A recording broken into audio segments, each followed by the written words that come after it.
अभी तक तो पैर में गोली लग रही थी। पुलिस पर हमला करने की कोशिश किया तो कलेजा पर फटाफट गोली। घटना घटित हुई उसके बाद हमारी कई टीम गठित कर दी गई थी। नमस्कार, आप देख रहे हैं भागलपुर न्यूज नेटवर्क। बिहार से इस वक्त की बड़ी खबर, जहां भागलपुर के सुल्तानगंज में हुए सनसनीखेज हत्याकांड के बाद पुलिस की त्वरित और सटीक कार्यवाही ने पूरे राज्य में एक मजबूत संदेश दिया है। दिन दहाड़े नगर परिषद कार्यालय में घुसकर कार्यपालक पदाधिकारी की हत्या और सभापति को गंभीर रूप से घायल कर देने की घटना ने जहाँ एक तरफ लोगों को झकझोर दिया, वहीं दूसरी तरफ इस घटना के बाद भागलपुर पुलिस ने जिस तेजी से काम किया वो एक मिसाल के तौर पर देखा जा रहा है।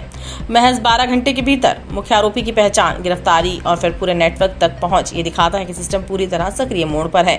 पुलिस ने सबसे पहले सीसीटीवी फुटेज के आधार पर आरोपी की पहचान की, कई टीमों का गठन किया गया और लगातार छापेमारी की गई। गिरफ्तारी के बाद जब आरोपी को हथियार बरामदगी के लिए ले जाया जा रहा था, तब उसने अपने सहयोगियों के साथ पुलिस टीम पर फायरिंग की। इसके बाद पुलिस ने आत्मरक्षा में जवाबी कार्यवाही की, जिसके बाद मुख्य आरोपी रामधनी यादव घायल हुआ। बाद में अस्पताल में उसकी मौत हो गई। इस कार्रवाई में डीएसपी स्तर के अधिकारी समेत 3 पुलिसकर्मी घायल हो गए, जो दर्शाता है कि पुलिस ने जोखिम उठाकर ये ऑपरेशन पूरा किया। अब इस पूरी कार्यवाही को सिर्फ एक पुलिस ऑपरेशन नहीं बल्कि एक व्यापक प्रशासनिक दृष्टिकोण के रूप में देखा जा रहा है। बिहार के मुख्यमंत्री सम्राट चौधरी के नेतृत्व और पुलिस मुख्यालय के मार्गदर्शन में राज्य में कानून व्यवस्था को लेकर जो सख्ती दिखाई जा रही है, उसका ये ताजा उदाहरण बनकर सामने आया है।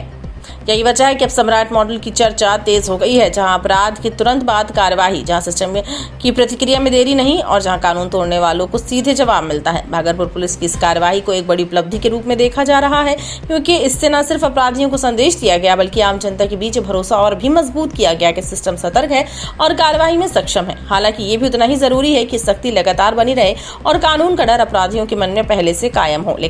अभी तक तो पैर में गोली लग रही थी।